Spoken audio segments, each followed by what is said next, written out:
Uh, so you have this new idea. You're starting a project, a organization. You have your marching orders, and oh, you're gung ho, and but you need help. Everybody, come on, come on, come on! All hands on deck. I just need the work being done. I need a team to help me. But wait, please, wait, wait. You are headed for a catastrophe.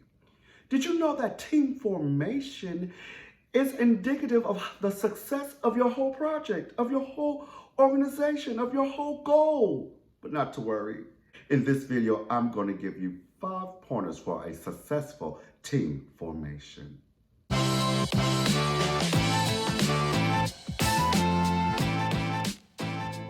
So now, if this is your first time to the channel, welcome. I am Dr. David Glover, and it is my mission to share moments that inspire self and leadership development. So if that's you, welcome home. You're in the right place. Sit down, click the subscribe button, and press the bell so that you're notified every time a new video comes out. So in the life cycle of a team formation is the very first stop, which makes perfect sense. You're forming the team. But it is sometimes the place where the most mistakes are made. So you have to be in the mindset of being intentional about everything you do. As long as you have as much control as you have to garner everything around you to make sure that you're doing the best job from inception to make sure that the end goal is met and everything is working copacetically along the way. So you need to do a needs assessment. What exactly are you tasked to do? Are you doing a team that is just for the moment, temporary, a project? Or are you building something that you hope to outlive you, to last longer than your life cycle? Well, those are the things you need to come up with and then map out your goals. What is the goal of the team? What product are you selling, or what new module are you coming up with? What is the purpose of this team? And then be intentional about what are the steps that are needed to get to that end goal. You need to do a needs assessment, being able to say, this is what this team is made for, this is what we're doing, this is our purpose, this is our mission, and the roadmap to get there. How will this happen? In what way will this happen? In what time length? Making those smart goals about the team will actually help you actuate how to form the team. And be intentional about diversity. Be intentional, okay? So create a dream list. What would each person on the team be? What would they bring to the table? What are the thoughts that they will bring, or the background need, or the perspective that will enrich the soup, as I always call it, the soup of the product or the end goal that you need? And what are those roles and responsibilities? What does that look like? What is that going to include? What is necessary to make sure it gets done? And then what are the preferences, even above the gotta have, and then would be nice to have?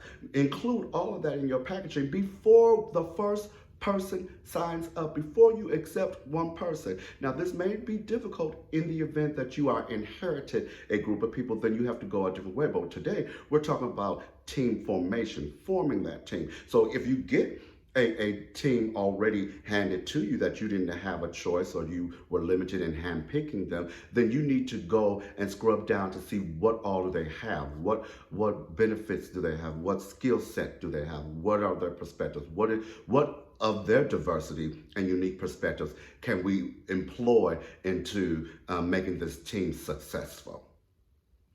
So at the very first meeting, even if you can send it out prior to, this will be wonderful. But you want to set the expectations of what this team is about and what this team is not about. There is a mission, there is a purpose, and everyone must be aligned to it, to ensure that we have a clear vision of where we're going, the expectations of what, so it makes sense. A lot of times leaders just fail to speak out exactly what we're here for, and what that looks like, and what are the hopes and the goals to accomplish, and the roadmap to get there, the expectations to get there. And so it gets muddled, and sometimes leaders, because They think by process of osmosis that all of their team know what they're thinking or what they're supposed to do, or it just makes sense. Well, no, you need to delegate and speak out and articulate exactly what you are expecting, what you are going for, what the goal is, the timeline. You need to give them everything. It is not as a needs to know basis. They need to know now. So let them know what we are here for. What are we gathered for? What is our purpose? What is the intent of us? And what we are not here for. That was number one.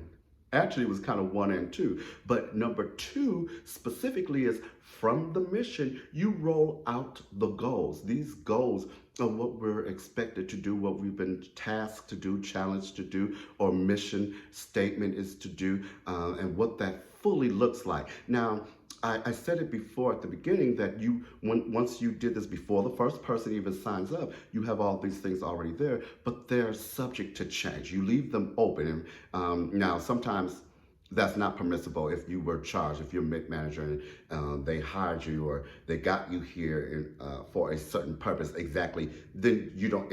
It doesn't have wiggle room. So, but if you're starting from scratch, or even in some of those, you want to take that to the team on the first and say, this is our thoughts. This is what we are tasked to do. What are your thoughts? What do you see? What do you hear? Because you'll be amazed how if you set the team formed right with a diverse perspectives and backgrounds and skill sets, they'll be able to pour into the vision, pour into the mission, pour into those goals. And number one, sometimes tell you that it's realistic, or that we can do it this way, or we can get it done faster, or it may take longer.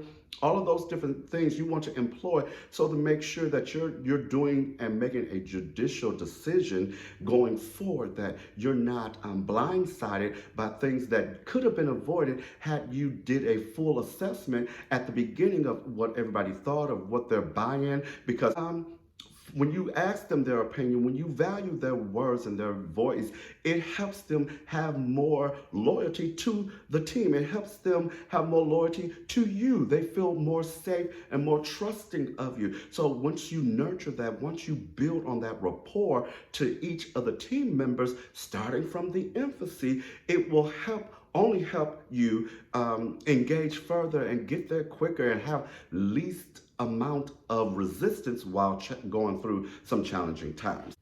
The next thing, number three, you want to make sure that you clearly identify each role and responsibilities. Too many times we have assumptions and we believe that this person was supposed to do that. Well, you're the secretary, didn't you write it down? Or you want to make sure that as much as possible, everyone is completely crystal clear about every single detail that they're supposed to do. You don't want to micromanage them. You don't want to insult their intelligence, but you want to make sure that you don't have to double back and do something that you thought should have been done because you just assumed that they understood or knew that this was the role, the responsibilities. No, you need to have that, if it's one-on-one or in the group, that this is the division of how the tasks are delegated and given out. And timeline, what does that look like? How long do we have? And what that impacts and affects. Because if you give them all that, they understand the whole circle of life of what we're trying to achieve, our goals. But you have to start at the infancy stage soon as you form them with, this is what we're expecting of you. Are you able to comply, to complete? What do you see? Are there any challenges you can foresee? Open door policy. You have to give them all of that, pour all of that on them. And sometimes you revisit it 4 or 5 times throughout the course, but that's fine. But at the very beginning, you want to start with an understanding, start with the expectations, start with knowing and with a clear light on. Number 4, you want to establish a playbook. In other words, we want to establish methodologies or protocols. Who do we go to, or who gets what? Whatever charge, and this is all going to be contingent situationally on what you're doing, whether it's a project or whether it's an intimate little thing, or you're starting a whole organization from scratch. All of that will be tailored differently, but all of it has to happen. Whether it is just a mom and pop shop doing something, or it's Corporate 500, or you're doing a small project, or you're at your church doing leadership, all of it, you need to have a playbook. They need to know what happens in the case of scenario this and what the expectations are, and this is the method. Who do you hand this off to? Who do you report to? Who do you give reports? How often are these reports? Are they upon request, or are they sent in weekly? Are they bi-weekly? Who do they go to? Is it the methodology of communication, which I did another video that talked about mastering communication, because some people you will have to call, some people you'll have to only IM, some people only like it in the morning, some people, you want to be able to know and have a chart, a table of charts of communication, of this is who goes what, how frequently, how they desire it, because everybody wants to feel unique, everybody wants to feel special, and the more that you want to, or the more that you employ them or meet those requests, the more buy-in and the least amount of resistance you will have in doing your tasks and doing your daily chores. So know how to leverage that. But there needs to be a written somewhere that they can go back to and say, okay, this is what I'm supposed to do. This is the rubric that I'm being measured on to see I am doing my job. Or it cuts down on all unethical practices is if you have it written and you have gone over it together from the infancy. This is not as you go, oh yeah, this rule. No one likes that. That is a major grievance for workers and for leaders, is that as you're going along, you're making it up, or or you forgot to say, or I failed to mention. You can't afford that. So do it in the infancy. Do it at the beginning. Number 5, it is vital, very important, and you have to do this from the beginning, is let them know the decision matrix. Who makes what decision? Who do you call to make, if it's at different levels, or if it's at, and sometimes it's a very simple thing, is I make all the decisions, run them through me, or you're empowered to make this amount of decision. But you need to delegate and delineate those power authorities and decision makers, and up to what level, and if it involves what. And sometimes it can be a little rambunctious, because if it's the first time you're doing it, you don't quite know, you kind of are figuring it out as you go, because you have not had background. But number 1, do your research. See find like-minded projects or situations like yours, and see how it was handled, best method. If you have access to see what problems or challenges came about. Do your research, understand where you are, the situation you are, and what to expect, so that you can give your team, give your organization the best chance of making this a smooth operation. So you want to go in there with guns blazing, but you want to go in there having done your homework and letting them know who makes what decision, what type of decisions can be made by whom, and how much authority they have. That is very important. I hope that you enjoyed this video, and I look for you next time.